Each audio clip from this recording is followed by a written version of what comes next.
We interrupt this regularly scheduled nuclear revenge for an episode of Ryan Presents r/ProRevenge. In case you didn't hear it already, my name's Ryan. I'm the official host here on Reddit Voice, and I look forward to bringing you guys today's video.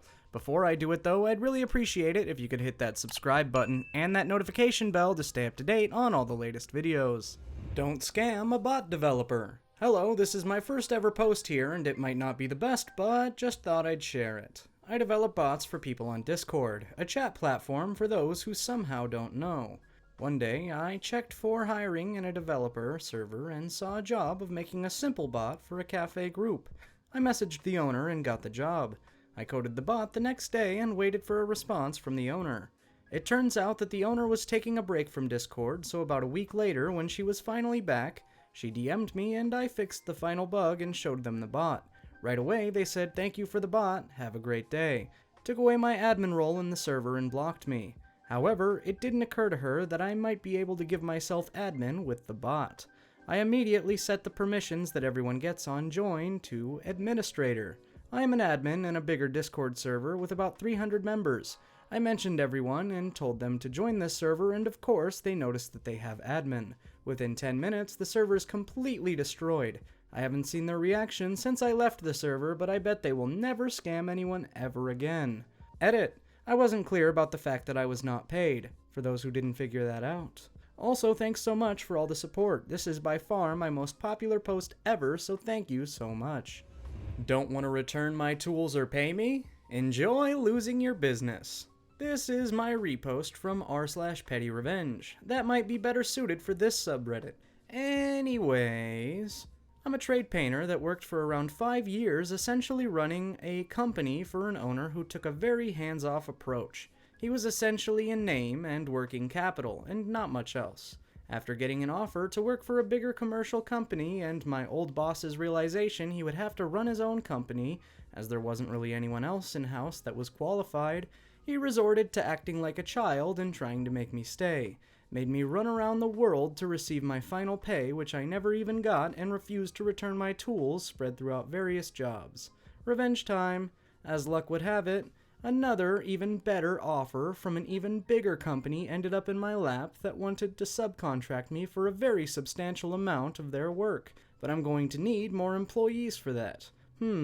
So I go through and call each and every member of the original company and offer them a $3 an hour raise to work for me, which all of them accepted.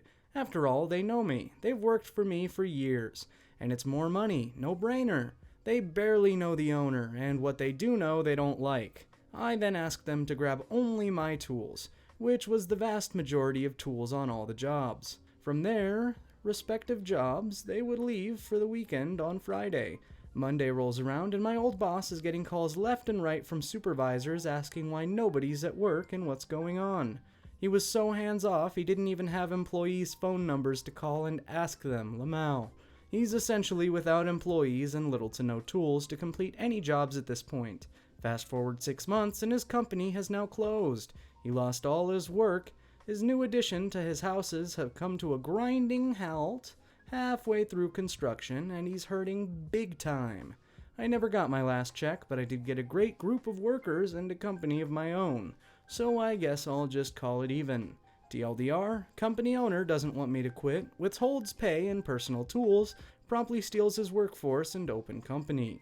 Edit. I just want to thank everyone for the encouraging comments as well as the suffering through the poor formatting I'm too lazy to fix, and for my first awards. You're all swell in my book. And anyone who wants to mention how I pronounced a very specific word, one that rhymes with fault, well, shh, I know I said it wrong, I'm sorry. Friend Crank called me at my job, so I had him served with a fake paternity suit at his. 10 years ago, a friend of mine, Crank, called me several times at my office over the course of a day. I decided in that moment that 1, I would not stand for this, and 2, rather than entering into a long, protracted quagmire of a prank war, I would use the nuclear option and end it immediately. My friend Mike was a well-known local bartender. I work at the same bar as a bouncer, and he was very much enjoying the single life at the time, fact which I knew I could take advantage of. Soon, a plan began to form. I would have him served with a fake paternity suit while he was working at the bar. So, I compiled a ton of free online legal documents, not just for the paternity suit, but also income disclosure forms, statement of parental rights, and suggested visitation schedules pending demonstrable proof of sobriety. I filled out all of the forms, then smeared what looked like date-received stamps as proof that they had been filed and ran copies to make those stamps even more illegible. From there, I crafted a backstory to be included in a cover letter from the fictional mother's fake new law firm, the Nearby City Family Law Center, on letterhead and all. The mother was an Irish exchange student visiting the area a previous summer. She'd only been with Mike, so she knew the baby, Eliza, was his. The cover letter encouraged Mike to call during regular office hours to discuss arranging a DNA test to affirm paternity. I set up the generic voicemail for the number listed as the office on the letterhead. By the end, the paperwork was somewhere between 20 to 25 pages. I enlisted another friend not known to Mike to serve the documents and instructed him to do so around 10 p.m. on a Saturday evening. I told him to keep the interaction very simple. I wasn't able to be by the back bar because I knew I would be laughing way too hard, but based on eyewitness reports, it played out like this. "Are you Mike, last name?" "Yes." "Michael, middle name, last name?" "Yes." Drops folder on bar. "What's that?" "Paternity suit. You've been served." Turns around and immediately walks out of the bar. "Yeah, that sounds about right." Mike reads through the packet, shakily poured himself several drinks, and then ran over to the bar owner, who was aware of the prank, to ask what to do. He also called the number on the letterhead, but sadly did not leave a voicemail. After a solid 10 minutes of intense psychological revenge, the owner finally told Mike he should closely read the last page of the packet. On it, in size 2 font, it read, "Go fuck yourself, Mike." At which point, Mike ran to the front door and punched me in the chest. Epilogue. Several months later, Mike was on a trip across the country. He had left his car at home with his mom, who generously had it washed for him.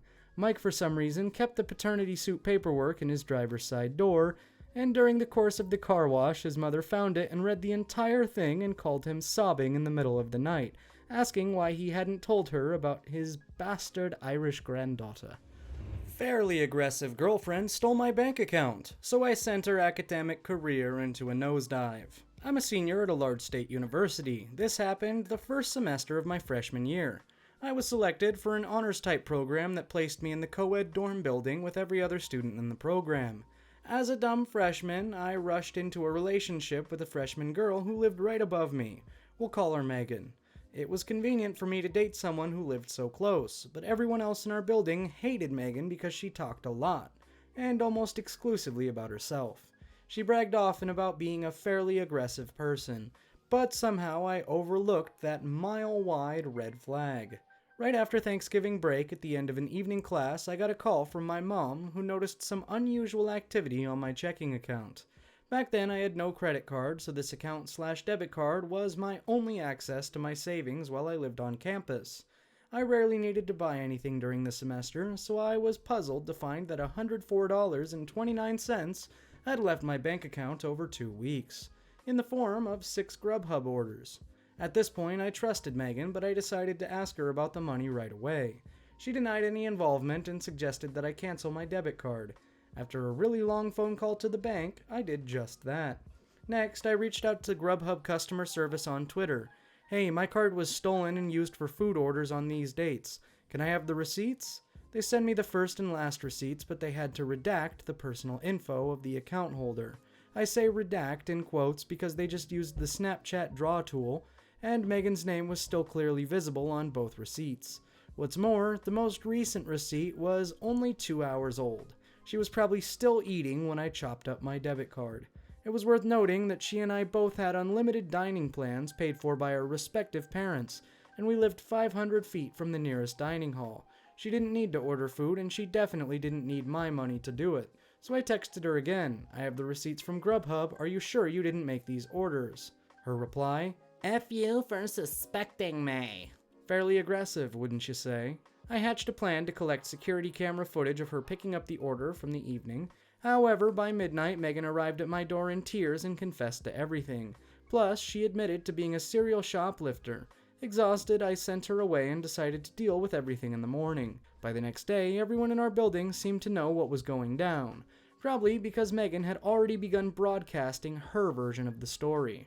I sent Megan a breakup text and decided that the $104.29 was a loss. At least I escaped unscathed, right?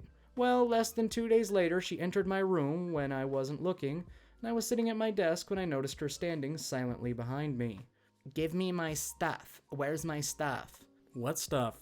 "You know!" I did not know. She tore through the room looking for something that she refused to identify. Just as quick as she came, she was gone, and I locked the door because obviously this wasn't over yet.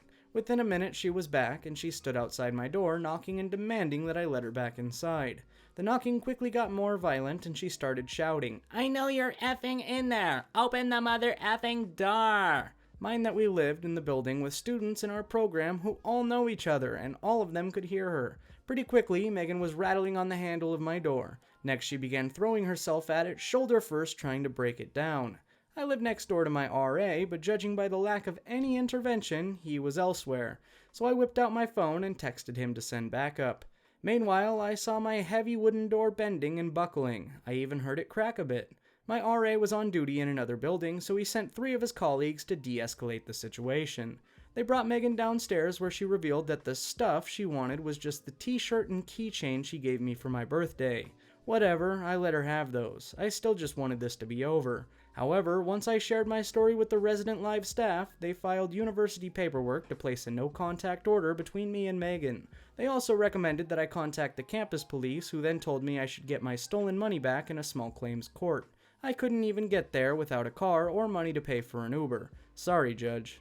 At the request of the campus police, I also contacted the Title IX office at my school, sending them the story. Well, I don't know if it's Title IX, but that's Roman numeral 9, so I'm just going to say 9.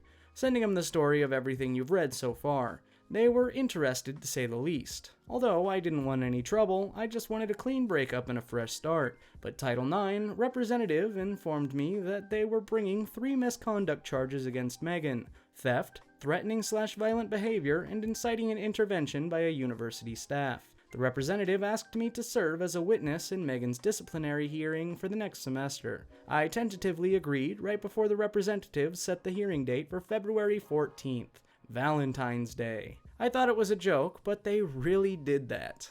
When the day of the hearing finally arrived, the no-contact order was still in effect, but a few of my friends had kept tabs on Megan. For starters, she failed all of her classes in the fall. Someone in my math course confessed that Megan had tried to sleep with him while she was dating me, and he had to repeatedly tell her no. Even worse, Megan kept telling a twisted version of the whole story to try and turn my friends against me. So when I found out that she had found a new boyfriend, it felt good to know that Valentine's Day disciplinary hearing ruined whatever evening plans they might have made. I arrived alone at the disciplinary board office, unsure of what to expect. The board consisted of grad students, and the hearing was expected to run into the night. Unlike me, Megan did not come alone. She brought both of her parents as character witnesses. That wasn't even a thing here. This wasn't a real courtroom, as you'll soon see. And that's not all. Megan's parents also paid a lawyer to defend her against the charges. The board knew that was unnecessary, but Megan's parents believed so strongly in their daughter's innocence that they had already paid the 3-piece suit to make her case in the name of fairness. The board members offered me pro bono legal representation, a junior economics major who we'll call Jimmy. Jimmy had already read my account of the events from the fall, and thanks to my screenshots of Grubhub receipts, he said there was an okay shot of the charges sticking. Then I told him something I'd kept secret for months. When Megan tried to break down my door and I whipped out my phone to text my RA, I also filmed the whole thing. Jimmy couldn't get enough of the video. There was Megan kicking and screaming and clearly trying to break into my dorm room. It was all the evidence I needed, and no one saw it coming. In the hearing, when the time came for me to make the case against Megan, Jimmy played the video on a big screen in front of everyone. The room went insane. In that instance, I realized that Megan really had convinced everyone I was the liar. In her version of the story, I gave her permission to buy food using my account. She told her parents that she'd asked me politely for her belongings, which I'd rudely hidden from her in my dorm room. In Megan's story, I was the sociopath trying to ruin her reputation.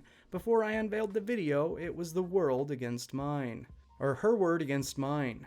I still didn't want revenge, even after finding out that Megan tried to cheat on me, but when I saw her parents flipping out at the video, "Why didn't you tell us that you did this?" and her lawyer raising hell, "This evidence was not proved in pre-trial disclosure," and a board of members standing over him, "Sir, this isn't even a court of law. Please return to your seat," and having him shout objection and her replying, "We don't have objections. This isn't a court of law."